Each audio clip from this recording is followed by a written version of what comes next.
Сегодня в библиотеке имени Амур-Санана состоялась презентация книги заслуженного работника культуры России, ветерана Федеральной и республиканской печати Владимира Бабаева «Предприниматели Калмыкии». Героями книги стали люди разных профессий, национальностей и возрастов. Это фермеры, владельцы и руководители частных предприятий, ветераны торговли и общественного питания и многие другие.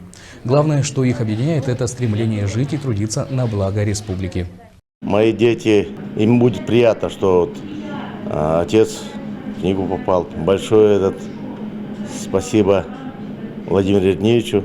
С героями своей книги автор Владимир Редневич общался в формате видеоконференц-связи. Много слов благодарности прозвучало в его адрес. Напомним, это 6-я по счету книга. Ранее изданные труды были посвящены людям, внесшим вклад в послевоенные годы и возвращение калмыков из Сибири. В этой книге автор также отразил, как приходится предпринимателям вести свое дело в условиях пандемии. Мы на своих плечах вынесли все тяготы пандемии.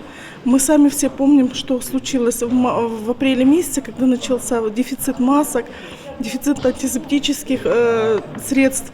И когда мне предложили стать участником этой книги, я просто хотела, конечно, заострить внимание автора на том, что работа аптекаря, она не только заключается в отпуске лекарственных средств, но и здесь уже стратегические такие у нас цели были поставлены, чтобы обеспечить республику средствами защиты. Книга интересна и для молодого поколения сегодня, как настольное пособие для того, как надо начинать свое дело, как поддерживать свой успех, как работать со единомышленниками.